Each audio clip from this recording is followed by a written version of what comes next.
गांधी रोडवर MIMचे जोरदार आंदोलन. राजेश मिश्रा विरोधात सिटी कोतवालीत तक्रार. 3 दिवसात कारवाईचे आश्वासन. अकोला शहरातील गांधी रोड येथे ऑल इंडिया मजलिस-ए-इत्तेहादुल मुस्लिमीन च्या वतीने विशेष MIMच्या वतीने शिवसेना शिंदे गटाचे कार्यकर्ते राजेश मिश्रा यांच्या विरोधात जोरदार आंदोलन करण्यात आले. MIM नेते व माजी खासदार इम्तियाज जलील साहेब यांच्या विरोधात करण्यात आलेल्या अभद्र भाषा व शिवीगाळीचा निषेधार्थ हे आंदोलन करण्यात आले.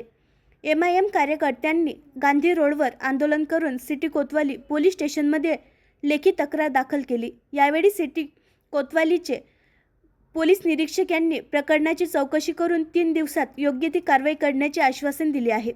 यावेळी MIM नेते आसिफ अहमद खान यांनी पोलीस अधिकाऱ्यांना स्पष्ट शब्दात सांगितले की जर 3 दिवसात दोषीवर कारवाई झाली नाही तर MIM यापेक्षाही तीव्र आंदोलन करून रस्त्यावर उतरेल. या आंदोलनात प्रमुख उपस्थिती मोहम्मद मुस्तफा पहलवान, आसिफ अहमद खान, जावेद पठाण, इम्रान खान रब्बानी, शेख अजीज, फारूक पहलवान, मोहम्मद रिजवान, मुज्जूभाई, फैजल अहमद, आसिफ खान, गुड्डूभाई, मोहम्मद रहमत, रम्मूभाई, मोहम्मद वसीम, मोहम्मद जुबेर, मोहम्मद अतिक, नाजिब साहेब तसेच मोठ्या संख्येने MIM कार्यकर्ते उपस्थित होते. MIMच्या वतीने स्पष्ट करण्यात आले की पक्ष संविधान आणि कायद्याच्या चौकटीत राहून न्यायासाठी लढा देईल. मात्र अपमान, शिवीगाळ आणि नफरताचे राजकारण कदापि सहन केले जाणार नहीं. आज ऑल इंडिया मजलिस-ए-इत्तेहादुल मुस्लिमीन की तरफ से शिवसेना शिंदे गट को राजेश मिश्रा को हमने चप्पल मारा आंदोलन किया।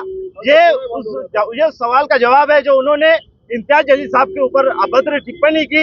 यकीनन हम संविधान का मान सम्मान करते हैं, हम कानून से उम्मीद रखते हैं कि राजेश मिश्रा के खिलाफ गुनाह दाखिल होगा और भविष्य में अगर हमारे नेताओं पर इस तरह से कोई उंगली उठाएगा हम इससे भी खतरनाक तरीके से मुंह तोड़ उसका जवाब देंगे। मुर्दाबाद मुर्दाबाद राजेश मिश्रा मुर्दाबाद। आणखी नवीन व्हिडिओ पाहण्यासाठी आमच्या देशमुख एक्सप्रेस न्यूज चॅनलला सबस्क्राईब करा, लाईक करा आणि शेअर करा.